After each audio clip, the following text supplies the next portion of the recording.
going on, H0rr0rr? This is your boy H0rr0rgam back with another video for you, and I hope you enjoyed that little intro. I've been kind of messing around with it, trying to find something new, change it up a little bit, have a little fun with the channel.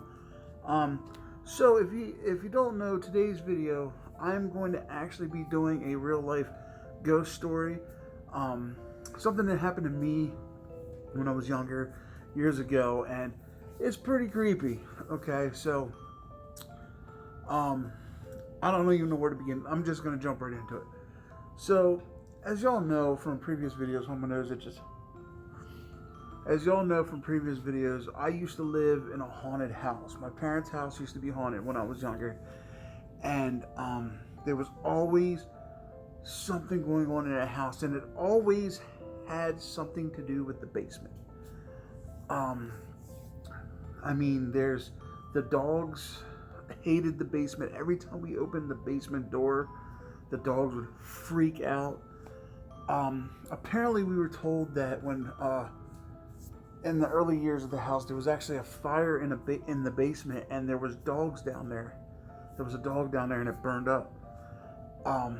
So did my dogs that I live with, did they catch on that? You know, did they see the other dog?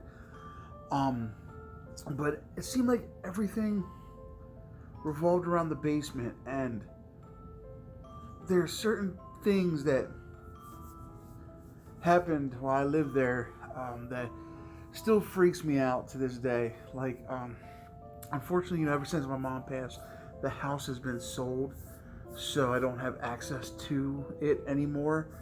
It's somebody else's problem now. But I'll give you a little backstory. Back when we first moved to that house, we did a walkthrough, and the woman who lived there previously, she had everything she owned in one room. And we asked why, because she was there when we did our walkthrough, and she told my parents that that's the only room that the ghosts don't mess with her in. And, you know, we thought she was just a wackadoodle, so we didn't really pay her any mind. But she was really quick. I mean, we got that house for fucking dirt cheap because she just wanted to get rid of it. And that should have been the first red flag. And as we were going through the years, it would be little things at first, like lights turn on, off and on by themselves. You know, your typical ghost story, haunted house bullshit. Your cliche shit, you know, you think you see somebody at the corner of your eye, or you think you hear water running, or like I said, the lights flicker on and off. Well, I remember one time, I'm gonna give you a couple of these stories about this house. I remember one time I was laying down on the floor. I don't know if I was playing a video game or if I was just laying there, just chilling. My dad was on the computer right next to me. He used to play on his computer a lot. So he was sitting there playing his card game on the computer, and I'm laying there, and all of a sudden I hear a feminine voice coming from the basement telling me to open the door. And I'm like, I thought it was his game. And I was like, so I ignored it. And then I'm laying there, and all of a sudden I hear again, open the door. And this time I heard it come right from the basement. So I kind of freaked out, jumped up, and I was like, Dad, did you hear something tell me to open the door? He's like, you're dumb. He's like, open the door, see what it is. I'm like, no, I ain't doing that. And then he called me dumb again. I was like, all right, I'm gonna do it. So I go ahead and I open this door, and when I do, I was half expecting to see something bum rush me, man. I was that scared. I was that freaked out. But instead of seeing something, I felt this, I want to say, cold gust of wind come up and like hit me in the face. And that was it. But I could swear to you, I heard, open the door. And it's not a coincidence that when I opened the door, the wind hit me. I think whatever it was came into the house. And I also remember one time we had an exercise bike downstairs, and I would go downstairs and I would ride it, and I would call a buddy of mine on the phone, and while I'm riding the bike, we would be chit-chatting. And I'm sitting there chit-chatting, and all of a sudden, I hear like a in the phone. And I'm like, dude, stop doing that, man. That's freaking me out. And he was talking. He's like, I don't know what you're talking about. Then I heard a again, like somebody was breathing into this phone.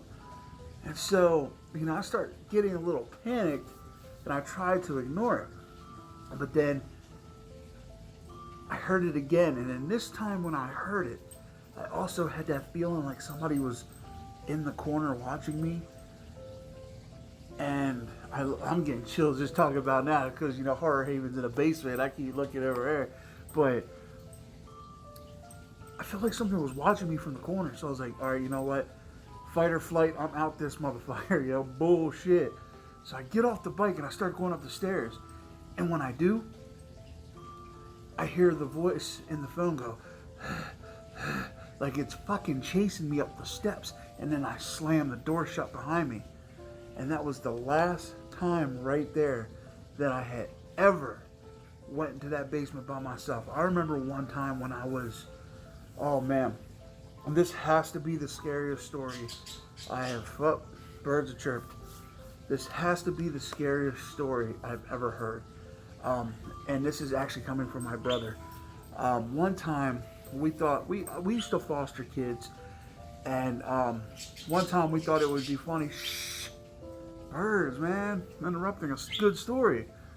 But I remember we used to foster kids, and one time we thought it'd be funny. Me and the older foster kid, we would trick the younger kids to go because we were fucking mean to them. Like, come on, let's face it, we were trying to toughen them up. We'd trick them to go downstairs, get some, and then we'd hold the door shut. Basically, fucking horrible people. I look back on that now and I regret doing that. If that's bullshit. I'm sorry if you're watching. I am so sorry. But I remember when we got them to go downstairs and we slammed the door and I held it shut. And I'm a big guy, so they weren't getting out. And I hear them pounding, please let me out, let me out. Start freaking out. And then they started screaming at the top of their lungs. And I'm giggling, I don't think nothing of it, I'm a big bully bitch. And then it gets eerily quiet, like nothing. And then I'm like, oh shit, maybe we should let them up. This is kind of run its course. So when we open this door, my foster brothers run up the steps real quick and slam the door behind them, and they're crying. They're in tears. They're pale. These kids got scared to death. Like, they were petrified. And then when they finally calmed down, I finally was able to talk to them, and they told me what happened. And this is the scariest fucking thing I've ever heard in my life. If this would have happened to me, my heart would have probably stopped, and I probably would have shit myself. So he said when he was pounding on the steps, he looked down. Oh, getting chills. And there was a girl climbing out of the cubby hole. And then she got up, looked at him, and started coming up the steps. And that's when he had his head buried in his... He freaked out and buried his head so he didn't have to see her. Ever since then, oh God, I couldn't have... Oh my Christ. I couldn't have handled that. Shit, you would have had to call 911 and get my fat ass out on a gurney. But ever since then, he never went close to the basement again. In the mornings, he would... Because the basement, the way it was it was your front door, and then there was a little hallway that turned, and right there was the basement door. And then the turn would take you into the living room and everything.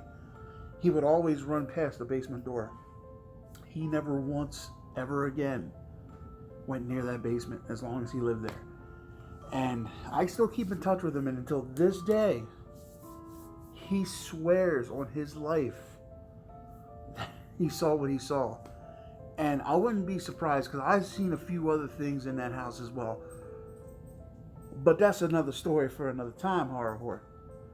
Hope you enjoyed this real life ghost story. There's plenty more where that came from, trust me. I lived in that house for over 20 years, so trust me when I tell you, there's plenty of ghost stories about that house. And a few other ghost stories about other things. So, with all that being said, horror, I hope you enjoyed it. Leave a comment in the comment section if you got something scary like that. If you have, sorry about that, that's my dog. If you have anything that happened to you when you were younger, anything is scary, if you have a real life ghost story, leave it in the comment section. Let me know. And with all that being said, I love you. And don't forget, May 1st is the drawing for the Stephen King books. Friday is the cutoff. The drawing's on Saturday. The Friday is the cutoff. Friday at 4 p.m. That's it. You can't enter no more. So don't forget to get your entry in. I want to see somebody walk away with them books, because that's a good prize. That's a damn good prize. I'm actually jealous because I wouldn't mind reading them myself. So, all right, horror. With all that being said, I love you guys. Thank you for subscribing. And I hope everybody's safe out there. And until next time, it's your boy H0rr0rgamer saying, as always, don't fear the darkness.